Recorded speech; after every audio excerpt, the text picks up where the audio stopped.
আমাদের আজকের ছায়া সংসদ। আমরা আলোচনার শুরুতেই প্রথমে আহ্বান জানাচ্ছি সরকারি তিতুমির কলেজ থেকে আগত দলের দলনেতা মাননীয় প্রধানমন্ত্রী তথা সংসদ নেতা মোহাম্মদ মতিউর রহমানকে তার প্রস্তাব উত্থাপন এবং উত্থাপিত প্রস্তাবের আলোকে বক্তব্য প্রদান করবার জন্য মাননীয় সংসদ নেতা।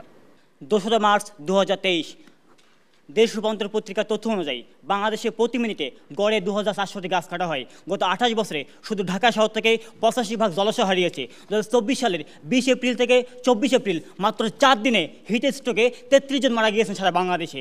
অতি তাপদাহের কারণে কর্মক্ষমতা হারাচ্ছে শহরের 1.5 কোটি শ্রমজীবী মানুষ। ঠিক এমন একটি প্রেক্ষাপটে দাঁড়িয়ে মাননীয় স্পিকার আপনার অনুমতি ক্রমে একটি প্রস্তাব উত্থাপন করছে। উত্থাপিত প্রস্তাবটি হচ্ছে অসহনীয় তাপমাত্রা বৃদ্ধির জন্য অপরিকল্পিত নগরায়নই দায়ী। মাননীয় স্পিকার, বিতর্কের বিষয়ে পূর্বাঞ্চলগুলো ব্যাখ্যা করছি। অসহনীয় তাপমাত্রা বলতে পরিবেশের যে উষ্ণতা জনজীবনকে বিভক্ত করে, জীববৈচিত্র্যের বিরূপ প্রতিক্রিয়া সৃষ্টি, পরিবেশের ভারসাম্য সৃষ্টি করে, তাকেই বলছি অসহনীয় তাপমাত্রা। মানে স্পিকার, অপরিকল্পিত নগরায়ন বলতে নগর পরিকল্পনার মানদণ্ড অনুযায়ী একটি আদর্শ নগরে 25% জলাশয়ে 10 থেকে 15% জলাশয় থাকা উচিত। কিন্তু একটি নগর যখন এগুলো থাকছে না এবং বসবাসের অযোগ্য, অপরিকল্পিত শিল্প প্রতিষ্ঠান, শহরে কর্মগত মাইগ্রেশন বৃদ্ধি, সুপরিকল্পনা এবং সমন্বয়ের অভাব বিদ্যমান, তাকেই বলছি অপরিকল্পিত নগরায়ন। প্রত্যয় যুক্ত দ্বারা বোঝাচ্ছি অসহনীয় তাপমাত্রা বৃদ্ধির জন্য অপরিকল্পিত নগরায়ন প্রধান বা মুখ্য কারণ। কিন্তু মাননীয় স্পিকার, আরও কিছু গৌণ কারণ থাকতে পারে, যেমন বৈশ্বিক উষ্ণায়ন, জনসচেতনতা, আইন প্রয়োগ ইত্যাদি। কিন্তু এই সকল বিষয়ও অপরিকল্পিত নগরায়নের সাথেই সম্পর্কিত।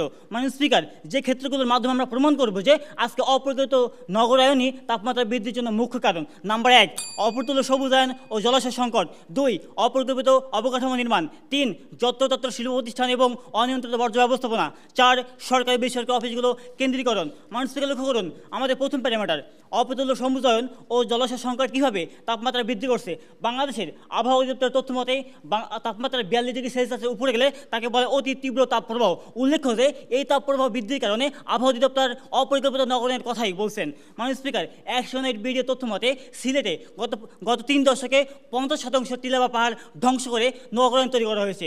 মাননীয় স্পিকার, লক্ষ্য করুন BBC 28 এপ্রিল 2024 তথ্য মতে বাংলাদেশের 3 জেলার তাপমাত্রা সবসময় সহনীয় পর্যায়ে থাকে, রংপুর, ময়মনসিংহ এবং সিলেট। একই নিউজে আরও বলা হয়েছে এই অঞ্চলে তাপমাত্রা 36 ডিগ্রি সেলসিয়াস থাকে।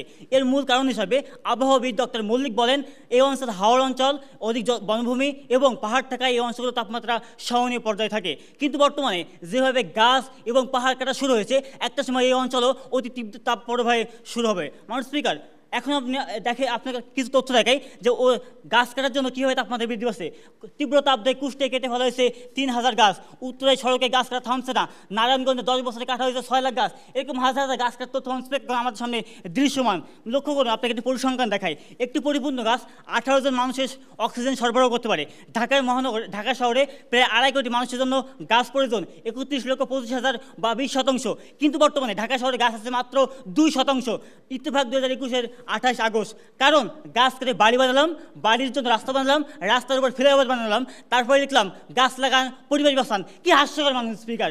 ঠিক আছে, চিন্তা করুন এমন অবস্থা চলতে থাকলে আগামী 20 থেকে 50 বছর পরে বাংলাদেশের চিত্র কেমন হতে যাচ্ছে। সুতরাং এই বিষয়গুলো এটাই প্রতিপাদিত হয় যে তাপমাত্রা বৃদ্ধির জন্য অপরিকল্পিত নগরই প্রধান নিয়ামক। তাই আসুন সবাই একসাথে মিলে পরিকল্পিত নগর গড়ে তুলে। এর ফলে ভালো থাকবে বিশ্ব, ভালো থাকবে আপনি এবং আমি। তাই আজকের এই প্রস্তাবটি এই সংসদে সর্বসম্মতিক্রমে গৃহীত হওয়ার জোর দাবি রেখে ধন্যবাদ মাননীয় স্পিকার, ধন্যবাদ সবাইকে।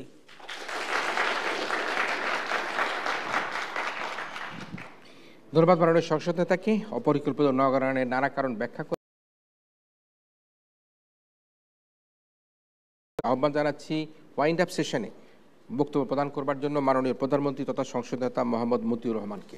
আমি একটি তথ্য দিয়ে তাদের সমস্ত যুক্তি খণ্ডন করেছি মাননীয় স্পিকার। BD News 24.com থেকে বলছে 2 দশকে দেশে বৃক্ষ আশ্রিত এলাকা কমেছে 6 লাখ হেক্টর।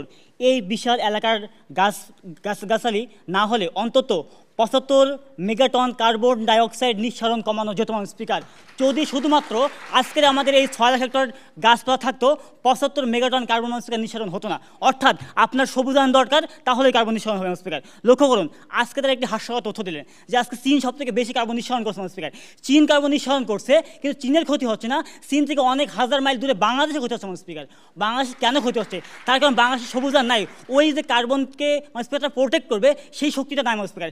না নাই তার কারণ হচ্ছে অপরিকল্পিত নগরায়ন মাননীয় স্পিকার। যদি বাংলাদেশ পরিকল্পিত নগরায়ন থাকতো তাহলে মাননীয় স্পিকার আজকে এই কার্বন নিঃসরণ কমাইতে পারতো। মাননীয় স্পিকার দেখেন, আজকে আমি প্রত্যাশা করেছিলাম সাবজেক্টের ডিমান্ড অনুযায়ী তারা বলবে যে একটি পরিকল্পিত নগর আমরা কীভাবে করবো এবং পরিকল্পিত নগরের মাধ্যমে কীভাবে তাপমাত্রা আমরা কমাবো মাননীয় স্পিকার। তারা আজকে কার্বন নিঃসরণের কথা বলবেন মাননীয় স্পিকার। আজকে লক্ষ্য করুন, আপনি দুটো উদাহরণ দিচ্ছেন মাননীয় স্পিকার।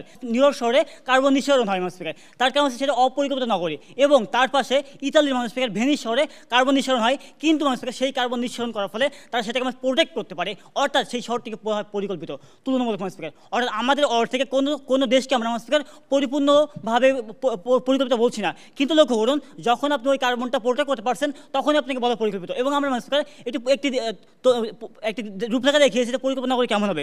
লক্ষ্য মাননীয় স্পিকার প্রথম থেকে বলছে অসহনীয় গরমের বড় কারণ অপরিকল্পিত নগরায়ন। আজকে আপনার কার্বন নিঃসরণ কমাইতে হলে অবশ্যই পরিকল্পিত নগরায়ন দরকার। আপনি যখন কার্বন নিঃসরণের পরিকল্পনা করবেন না তখন কার্বন নিঃসরণ কমবে না মাননীয় স্পিকার। অর্থাৎ আপনি পরিকল্পনা করে যখন ফ্যাক্টরি করেন তাহলে কার্বন নিঃসরণ কমবে। অর্থাৎ মাননীয় স্পিকার এই প্রস্তাবটি এই সংসদে গৃহীত হওয়ার জোর দাবি রাখে। ধন্যবাদ মাননীয় স্পিকার, ধন্যবাদ সবাইকে।